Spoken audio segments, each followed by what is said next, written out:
Seriously আমি না বুঝতেছি না তুমি এরকম কেন করতেছো। আচ্ছা তুমি আমাকে বলো, বিএসসির জন্য আমার কানাডাতে স্কলারশিপ সহ সব কিছু রেডি ছিল।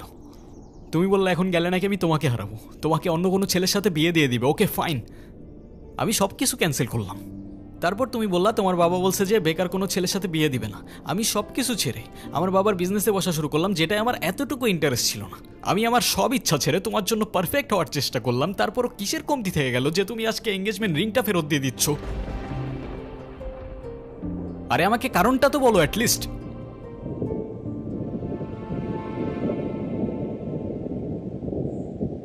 কোনো কারণ নেই, আমার মনে হচ্ছে না আমাদের একসাথে থাকাটা পসিবল। That's it? সিরিয়াসলি তোমার মনে হচ্ছে না আমাদের একসাথে থাকাটা আর পসিবল? What about me? আমার কি মনে হচ্ছে সেটার কোনো ভ্যালু নাই? আমার সাইডটা কে দেখবে রুহি? দেখো, এত কথা বাড়ানোর কোনো মানে নেই, অযথা সময় নষ্ট করো না। সময় তো তুমি আমার নষ্ট করছো। এরকমটাই করার হইলে আমার লাইফটা কেন নষ্ট করলা? ভেঙে ফেলার হইলে সব আগেই ভেঙে ফেলতা, নাকি হুট করে এখন বেটার কাউকে পেয়ে গেছো? তোমার যা ভাবার তুমি তাই ভাবতে পারো, আমার কোনো প্রবলেম নেই। আরে প্রবলেম তোমার থাকবে কেন? প্রবলেম তো তোমার ক্যারেক্টারে। আর আমার লাখের প্রবলেম যে তোমার মতো একটা মেয়েকে ভালোবাসছি।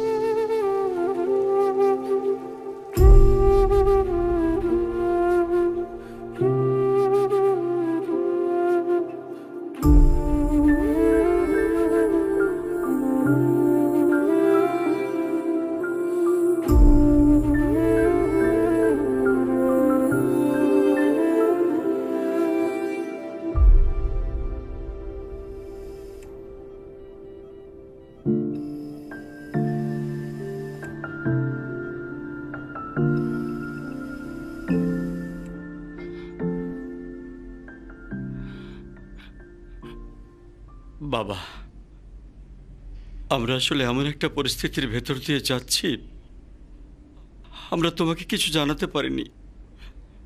তুমি কিছু মনে করো না। আরে না আঙ্কেল, আপনি এভাবে কেন বলছেন? রুহি আসলে আমাদের কিছু বলতে দেয়নি। এনগেজমেন্টের কিছুদিন পর আমরা জানতে পারি ওর লাং ক্যান্সার।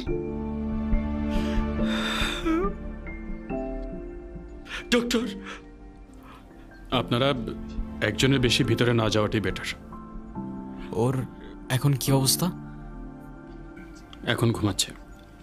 ফারুক সাহেব, আপনি একটু এদিকে আসুন।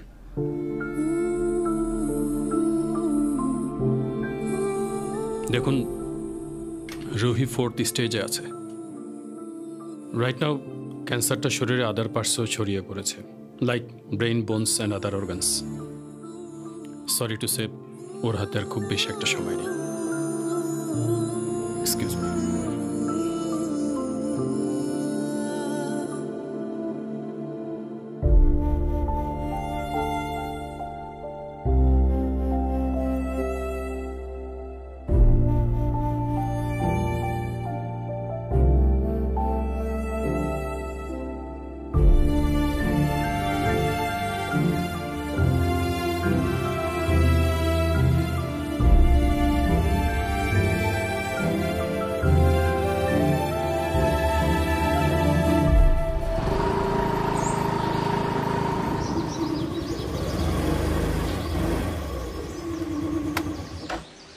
বাই।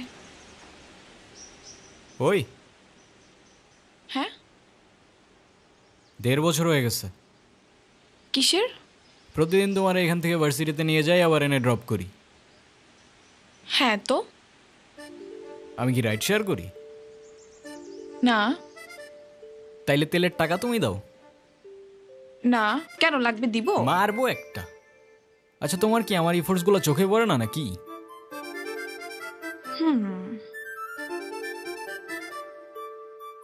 তুমি কি বাই এনি চান্স আমাকে প্রপোজ করতেছো? I guess yes.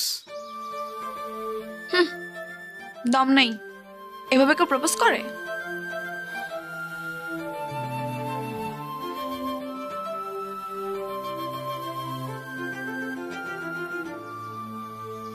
কত করে? 50 টাকা। আচ্ছা না,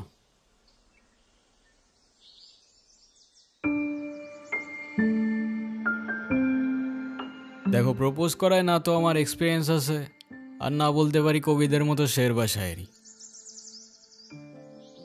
কিন্তু এটুক বলতে পারি যে সারা জীবন আগলায় রাখতে পারবো, আর এফোর্টসে কোনো কমতি থাকবে না, আই সোয়ার।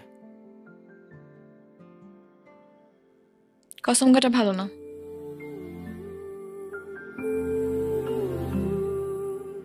কাঠগোলাপ আমার পছন্দ, তাই নিচ্ছি। আর তোমার ব্যাপারটা আমি ভেবে দেখবো। By. I'll take that as a yes.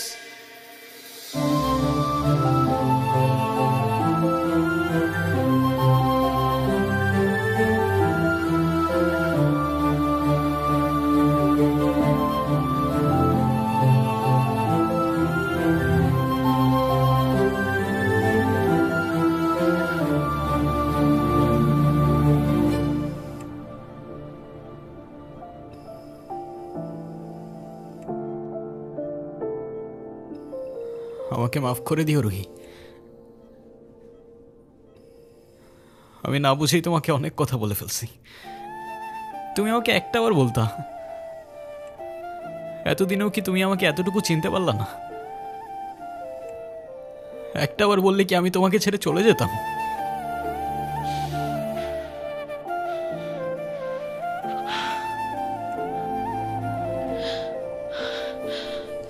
তুমি আমাকে ছেড়ে যাবে না বলেই তো আমি তোমাকে বলিনি। কেন তুমি চাও যে আমি তোমায় ছেড়ে চলে যাই?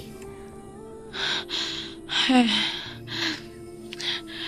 তুমি কেন আমার এরকম একটা জীবনের সঙ্গে তোমার সুন্দর জীবনটা জড়াতে চাও বলো? তুমি ছাড়া আবার কিসের জীবন?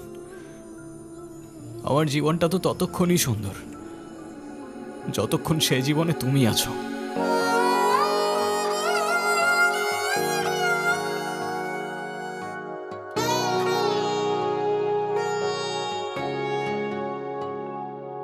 আমার মনের যত বায়না ছিল তোর নামই তো রাখা, তুই ছাড়া তো নিঃস্ব আজ আমি বড্ড একা। তোকে রাখি যতনে মনের গভীরে, আমার দিন কাটে তো রাত কাটে না জানো রে। তোকে কত চায় আমার প্রাণ রে, ও জান রে। আমার দিন কাটে তো রাত কাটে না জানো রে। তোকে কত চায় আমার প্রাণ রে।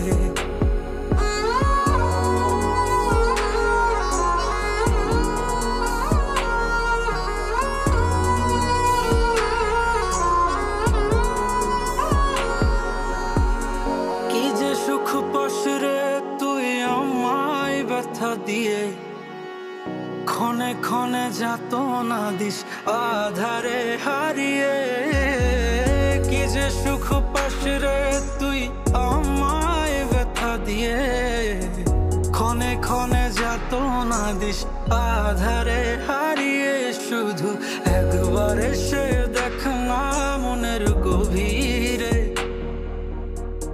তোকে কত চায় আমার প্রাণ রে, ও জান রে। আমার দিন কাটে তো রাত কাটে না জানো রে। তোকে কত চায় আমার প্রাণ রে।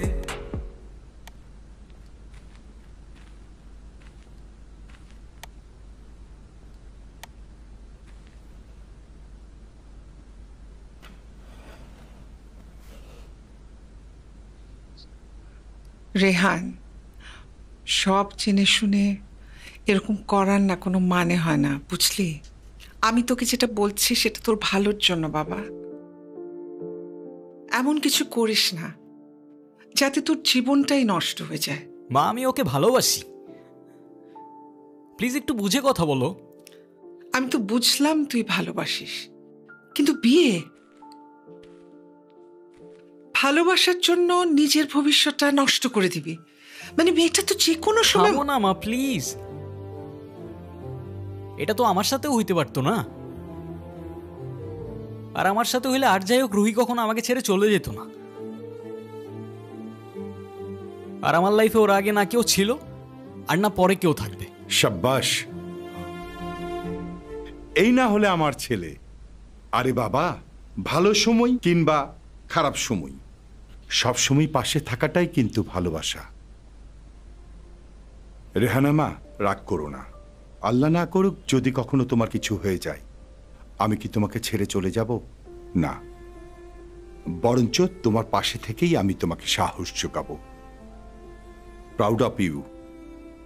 এ যুগে তোর মতো কয়টা ছেলে আছে বল? ছেলে হিসাবে তোকে নিয়ে আমি গর্ব করি।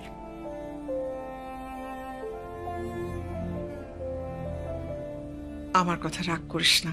না মা, রাগ করি নাই। আচ্ছা ঘুমিয়ে পড়, রাত জাগিস না। হ্যাঁ, ঠিক আছে, তোমরাও যাও, ঘুমায় পড়ো।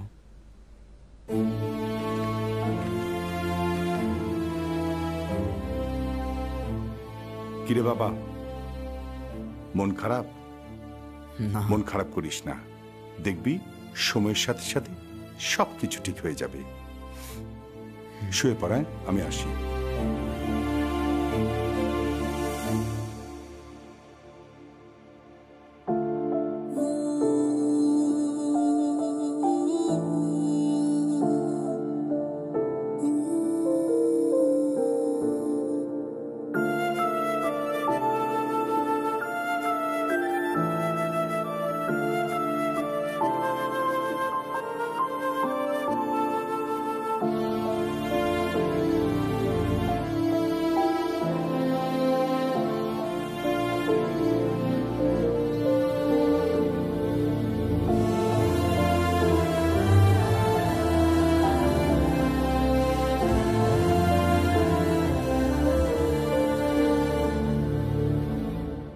ডক্টর, আমি আর বুঝে উঠতে পারতেছি না আমি কি করব। ওর জন্য কি আর কিছুই করার নাই? আপনি আপনি আমাকে বলেন, যত টাকাই লাগুক আমি ম্যানেজ করব। দেখুন, আমরা তো কম চেষ্টা করিনি। টাকা দিয়ে সবসময় সব কিছু হয় না। তারপরও রুহির জন্য যদি আপনি কিছু করতেই চান, ওকে খোলা হাওয়ায় নিয়ে যেতে পারেন। ওর মনের যদি কোনো ইচ্ছা থাকে সেগুলো পূরণ করতে পারেন। ওর মন যতটা ভালো থাকবে, মনোবল ততটাই স্ট্রং হবে।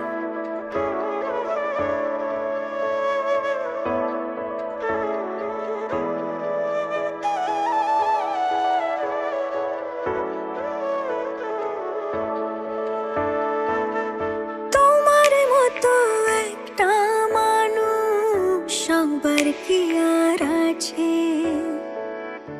এমন করে জড়িয়ে ধরে সবাই কি আর বাঁচে।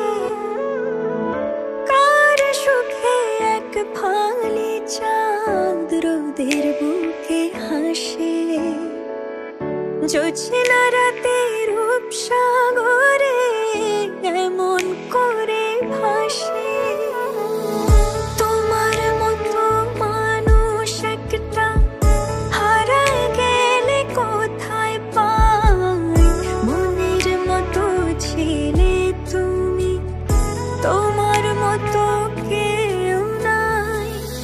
তোমার মতো মানুষ একটা হারায় গেলে কোথায় পাই, মনের মতো ছেলে তুমি, তোমার মতো কেউ নাই।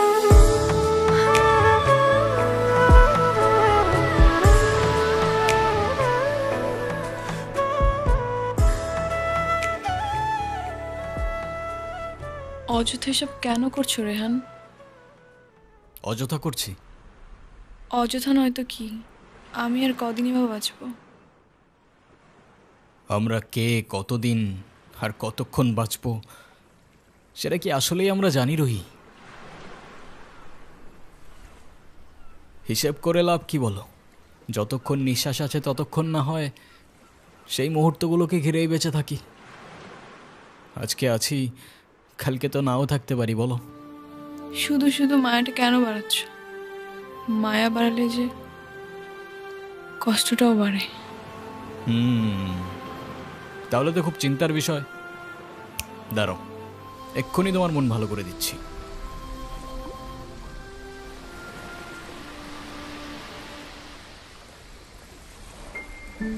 তুমি কি ভিডিও করতেছো? Yes sir. আমি তোমাকে ছবি তুলতে বলছি, ভিডিও করতে বলিনি। আচ্ছা, তুমি যে আমার সাথে এত দূরে আসছো, তোমার বাসায় যদি জানতে পারে? কিভাবে জানবে? কে বলবে? যদি আমি বলে দেই? এই না, একদম না। বাসায় জানলে আমার খবর আছে।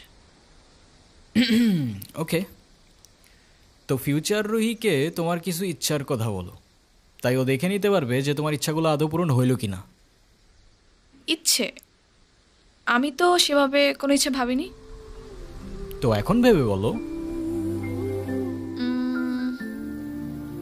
আচ্ছা, কোনো এক বিকেলে আমি তোমার সঙ্গে সমুদ্র দেখব। ওকে, আর? আর সেই সমুদ্রের পাড়ে দুজন মিলে সন্ধ্যাবেলা ফানুস উড়াবো। আচ্ছা, কারণ সমুদ্র আমার অনেক প্রিয়। তুমি আমি অনেক ঘুরবো, অনেক মজা করবো। ওকে, ডান।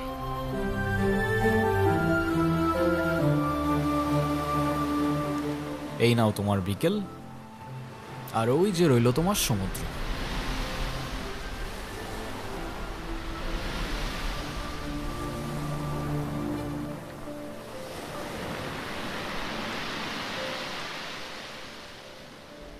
চোখ বন্ধ করো।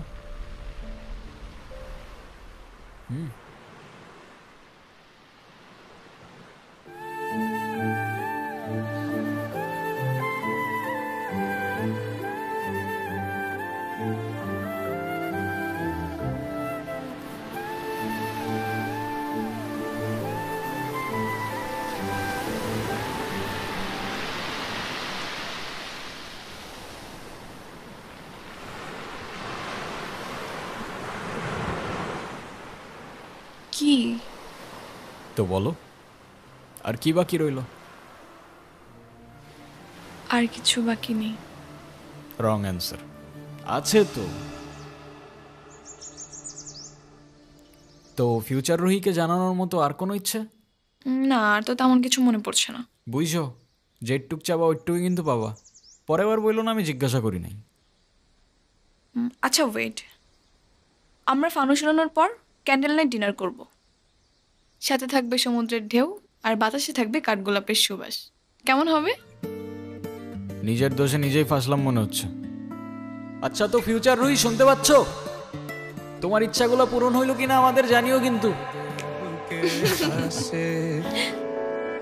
জোছনা রাতে রূপসাগরে এমন করে ভাসে, তোমার মতো মানুষ একটা হারাই গেলে কোথায় পায়।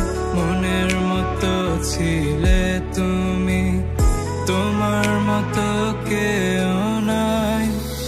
তোমার মতো মানুষ একটা হারাই গেলে কোথায় পায়। মনের মতো ছিলে তুমি, তোমার মতো কেউ নাই।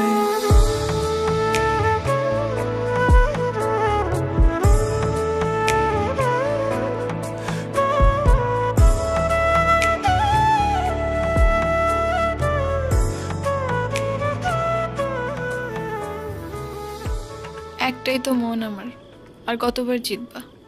যতবার জিতলে এটা বোঝানো যায় যে আমার জীবনে না তোমার আগে কেউ ছিল, আর না পরে কেউ থাকবে। এতটা ভালোবাসো আমায়? তুমি জানো, আমার খুব ভয় হয়। মুখে যাই বলি না কেন, আমার মনে হয় আমার মানুষটা আমারই থাকুক, সে যেন আমাকে কখনো ভুলে না যায়। শুধু তোমারই থাকবো রুহি, কখনো ভুলবো না। আমি অনেক লাকি যে তোমার মতো একটা মানুষ আমার লাইফে আসছে। আমার সব স্বপ্ন পূরণ হয়ে গেল। এই কিছু মুহূর্তে মনে হচ্ছে 1000 বছর বেঁচে থাকার স্বাদ পেয়ে গেলাম। আমার আর কোনো আফসোস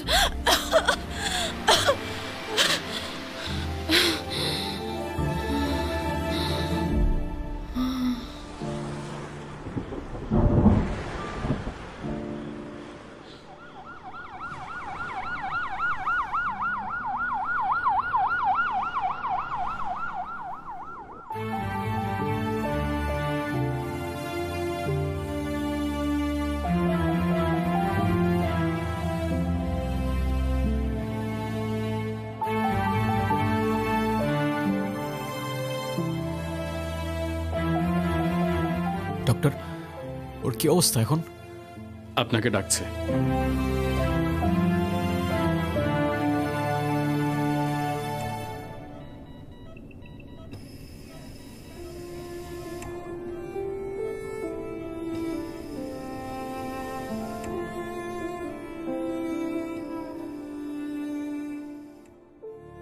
কি ব্যাপার, তুমি কাঁদতেছো কেন? আরে আমি আছি তো। আরে না, কই কাচ্ছি না তো। কাজী ডাকছো? সবাই আসছে? হ্যাঁ, আসছে তো। ডাকো সবাইকে। মা,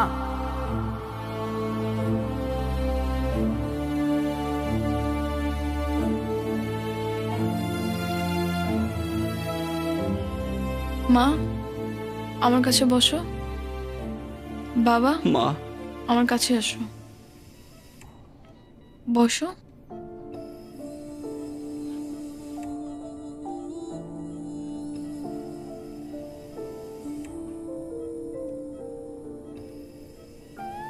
রেডি? অলওয়েজ।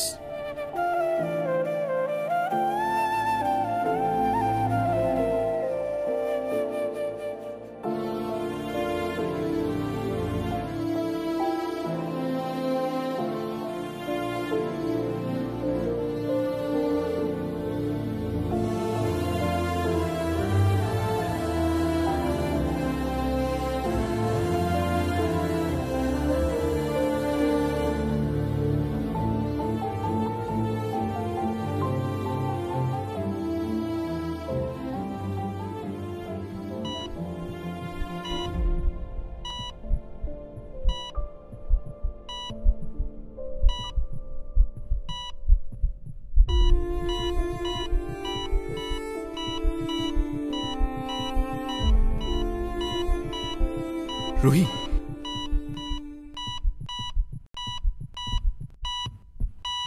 ডক্টর।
হয়তো তুমি অনেক দূরে, তোমায় আর দেখা যায় না, স্পর্শ করা যায় না, তবে অনুভব করা যায়, অনুভব করা যায় তোমার নিঃশ্বাস, অনুভব করা যায় তোমার চোখের জল। মনে রেখো আমি আসব মেঘের উপর পঙ্খিরাজে জোরে, কাঠগোলাপের সুবাস নিয়ে 7 সাগর 13 নদীর পরে। সে যেন ভোলে না মরে, সে যেন ভোলে না মরে।